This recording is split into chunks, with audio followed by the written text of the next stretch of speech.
Your Xbox One console just got more valuable. There was a massive backwards compatibility sale that you won't want to miss. And of course, we got to talk a little bit more about this whole Activision Blizzard thing. Let's discuss. If you are a fan of gaming, you probably know by now that Microsoft has acquired Activision Blizzard in a huge deal that is worth $70 billion. And that is something that is just crazy. I think it took a lot of people by surprise, and everybody has been talking about it since they announced the news on Tuesday the 17th. Now, when I first saw the headlines for this on Twitter and on news apps and things like that, I thought, oh, cool, Microsoft is now going to own franchises like Call of Duty and Overwatch and things like that. Every article that's come out regarding this has been like, Microsoft is going all in on the metaverse. It's all about the Mets, baby. Love the Mets. And it kind of made me realize, I guess I don't really know what the metaverse is, and at this point, I am a little too afraid to ask. There have been some concerns about business consolidation and monopoly, and obviously that's never good, right? We don't want that. In this dystopian future that people are envisioning, where Microsoft owns every video game franchise, that's not good for us, right? Because then they would just get to do whatever they want. They can charge you whatever they want. They can put out whatever games they want, no problem.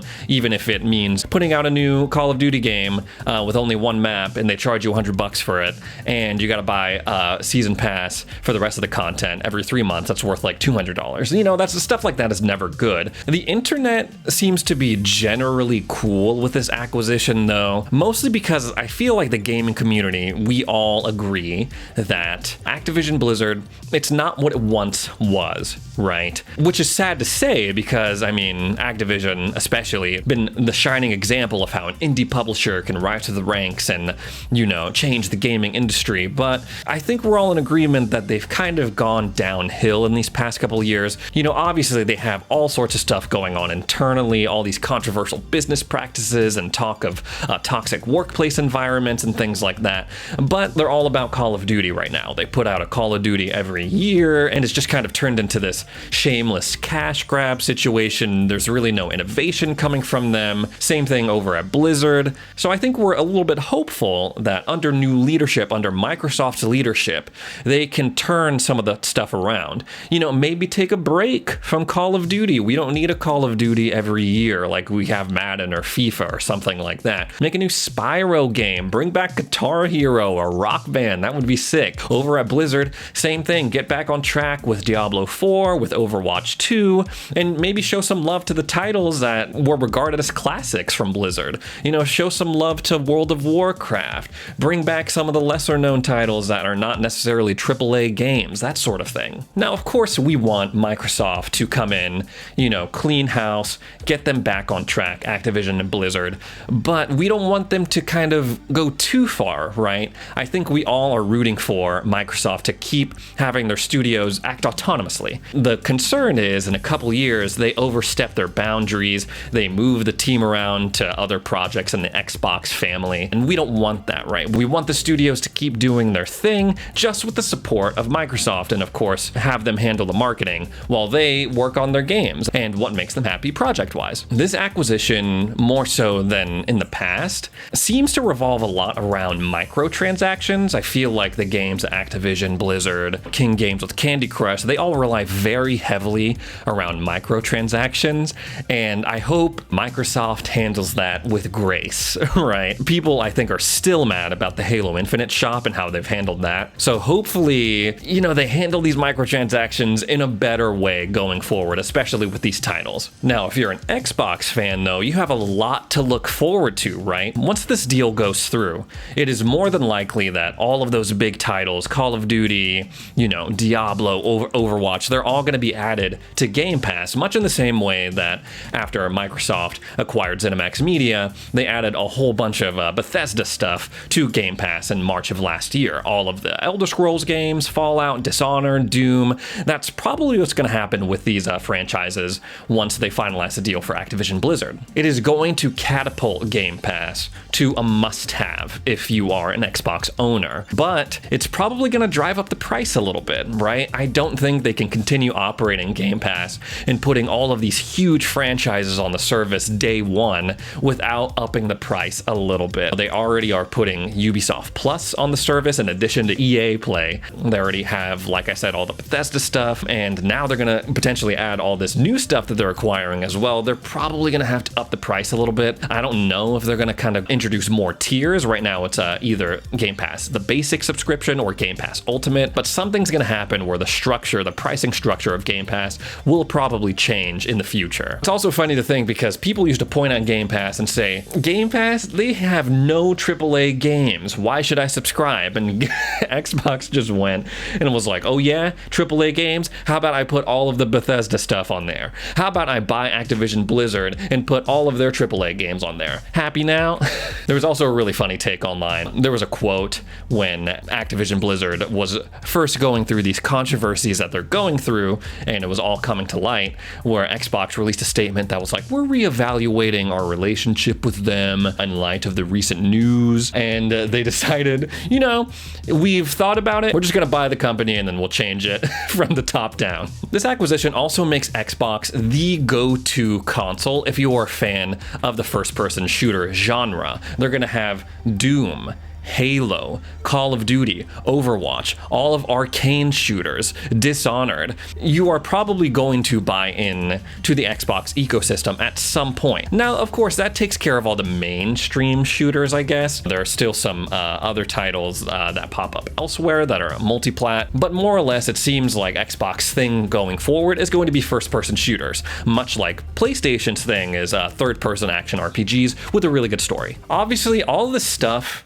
is all talk right now, right? The deal hasn't even gone through yet. We won't know the true impact of this deal for another like 4 or 5 years at least. Now, Microsoft has been in the headlines recently for the good work that they're doing when it comes to backwards compatibility, preserving titles from the Xbox and Xbox 360 consoles and making them playable on your current gen consoles like your Series X or your Series S. Now they're having this crazy sale on the Microsoft Store for these old school titles from the Xbox and the 360 era, these backwards compatible titles. And there's over 100 games that are on sale right now. Some of them are priced a little bit better than others, but there's some really good ones on there. The ones that stand out to me are Bully Scholarship Edition. Now, I feel like this is a super underrated game. It often gets overshadowed by Rockstar's other big games, Grand Theft Auto, Red Dead Redemption, things like that, but this came out on the 360. It follows this kid who's, I think, like 15 years old, and he attends this boarding school called Bullsworth Academy. And it's just a great game because it's Rockstar. It has that crude humor. It's just overall highly recommended. Apparently they've been working on Bully 2, the sequel to this game, for forever, but it's just been in development hell and there's been no word on it. That's super sad to hear. The Darkness is also on the sale and it's being sold for only $4, which I think is a steal. And if you don't remember this game, it's basically an action game. The story follows this guy who has been marked for assassination by his uncle. And during that assassination attempt, he awakens this power called the Darkness. It's like a power that's been passed down from his family for generations and generations. And it is basically like this demon darkness entity. Overall, super cool, super badass. You know, you combine the powers of the Darkness and with guns. It's a shooter as well. Overall, super cool. Highly recommend that you pick it up, especially for $4. That's nothing. This isn't part of the sale officially, but I've been playing through this game that I was just reminded of the other day called Hunter the Reckoning, and I totally forgot about this game until I saw a random Reddit post on a r/Xbox Series X, and it just like unlocked a memory seeing the cover of it. I remembered the cover more than the actual game itself, and when I saw that it was available to play on your Xbox Series consoles, I picked it up immediately. And if you don't remember this game or you need a little refresher, it's basically a top-down action game. You work your way through different levels and hordes of monsters and things like that, kind of like the old school like Gauntlet games. You take control of these characters called Hunters. There are 4 different characters: Defender, Judge, Martyr, and Avenger, and they each have their own special powers, weapon loadouts, things like that. And you can play with 4 other people locally, couch co-op. I know that's something that we don't really think about too much nowadays, but it used to be a thing back in the day. I've been having a ton of fun replaying that with my wife and some friends. But it does get kind of annoying though. It has that old school kind of aspect where you can't move too far away from each other or else like you get stuck. You have to stay relatively close, and that can be kind of annoying. But it also has like one of the best worst gaming intros ever. It's like this combination of like real world footage with in-game gameplay, and it has this like sick guitar track underneath. It's like boom, do you have what it takes to be a hunter? Fight the darkness, and then like flames shoot up. It's awesome. Now everyone was super hyped a couple weeks ago when it was announced that Rainbow Six Extraction was coming day one to Game Pass on January 20th, and that's probably going to remain the crown jewel of Game Pass this month. It also came alongside news that Ubisoft Plus was coming to Xbox sometime in the near future, and that was probably the big Game Pass news update that we have for the month of January. They're also putting on Rainbow Six Siege as well, which is also a really good game, but there are some other notable additions to Game Pass for the month of January that I just want to highlight real quick. Nobody Saves the World is like a top-down action light RPG game made by the makers of Guacamelee, and this looks super fun to me. It seems that you basically make your way through these levels, but you have the ability to take on different forms that grant you different abilities in combat and making your way through the level. Like in the trailer, you can turn into a mouse to crawl into a little small space, or you can turn into like a big buff monk that like shoots radiation spirit beams. I'm not sure, but it looks super cool. The different forms look super fun. They have this kind of goofy, endearing art style to it. I'm looking forward to this game.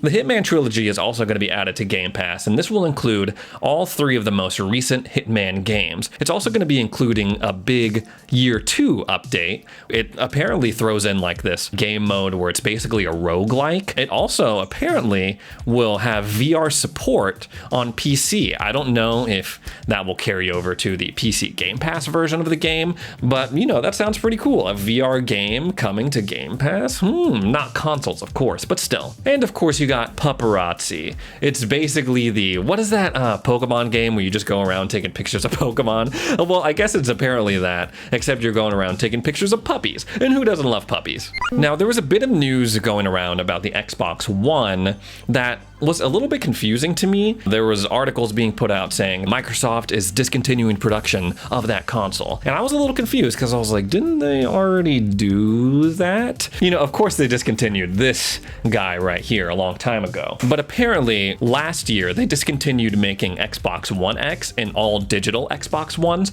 but they still plan to make Xbox One S consoles. Of course, that didn't last long though. They're now officially discontinuing all Xbox One consoles. So the One S, that's not going to be in production anymore. Apparently they didn't make a single Xbox One console in the year 2021. This is apparently a move to kind of deal with the shortage of Xbox Series X consoles. They said, you know what, instead of making Xbox Ones, we're going to focus on the production of Series X consoles, and especially the production of Xbox Series S consoles. Now, this is notable because over on Sony's side, they're obviously dealing with shortages of PS5s, and how they're dealing with it, they were like, okay, we can't put out enough PS5s.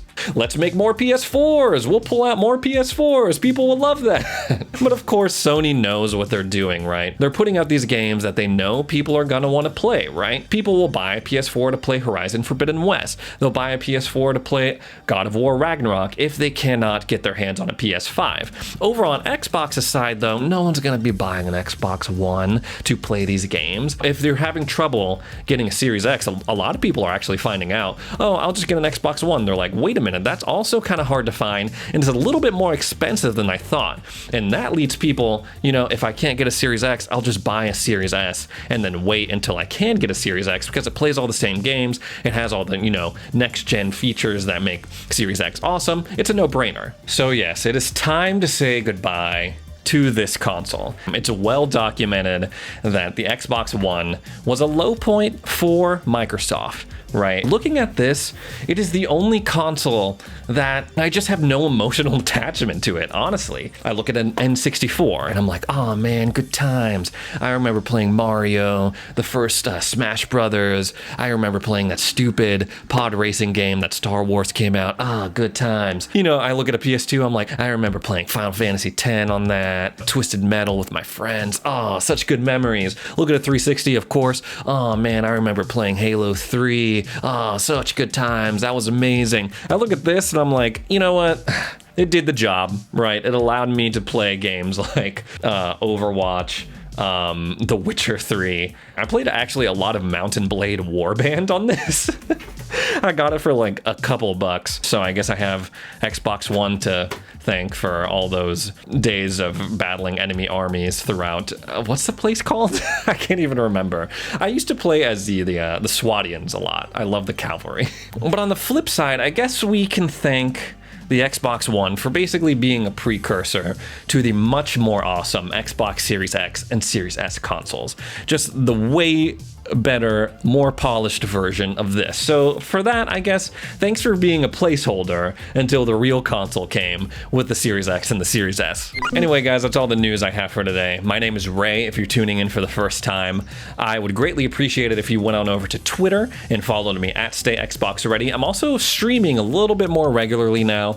I have a Twitch channel that will link down in the description, and I'm doing my first giveaway. I'm giving an Xbox Series X to one lucky viewer. More information coming on that soon, I promise, and we'll see you in the next video.